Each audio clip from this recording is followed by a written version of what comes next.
అక్రమ నిర్మాణాలను కూల్చివేస్తూ దూసుకెళ్తున్న హైడ్రా మరో కీలక నిర్ణయం తీసుకుంది. ఎఫ్టీఎల్ పరిధిలో నిర్మాణాలకు అనుమతులు ఇచ్చిన అధికారులపై క్రిమినల్ కేసుకు సిద్ధమైంది. 6 అధికారులపై ఇప్పటికే క్రిమినల్ కేసులు నమోదు చేయాలని సైబరాబాద్ కమిషనర్ కు హైడ్రా సిఫారసు చేసింది.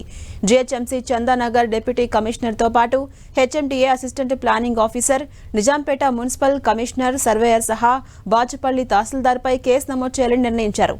ఇక అక్రమ నిర్మాణదారులకే కాదు, నిబంధనలకు నీళ్లొదిలిన అధికారులకు హైడ్రా సెగ తగిలించింది. కూల్చివేతలు చేపట్టిన ప్రాంతాల్లో నాటి నుంచి విధులు నిర్వహించిన సంబంధించిన అధికారుల వివరాలను సేకరిస్తున్నారు. ఇప్పటి వరకు 18 ప్రాంతాల్లో చిన్న పెద్దవి కలిపి సుమారు 200కు పైగా నిర్మాణాలు కూల్చివేశారు హైడ్రా అధికారులు. 50 ఎకరాల వరకు ప్రభుత్వ చెరువుల భూములను పరిరక్షించినట్టుగా హైడ్రా అధికారులు ప్రభుత్వానికి నివేదిక అందించారు. ఆయా ప్రాంతాల్లో జీహెచ్ఎంసీ, హెచ్ఎండిఏ, రెవెన్యూ అధికారుల పాత్రపై అధికారులు ప్రస్తుతం ఆరా తీస్తున్నారు. ఇక మరోవైపు హైడ్రా కూల్చివేతలపై సీఎస్ శాంతికుమారి కీలక సమావేశం నిర్వహించారు. కూల్చివేతలపై తెలంగాణ హైకోర్టు వ్యాఖ్యల నేపథ్యంలో అధికారులతో ఆమె సమావేశమయ్యారు.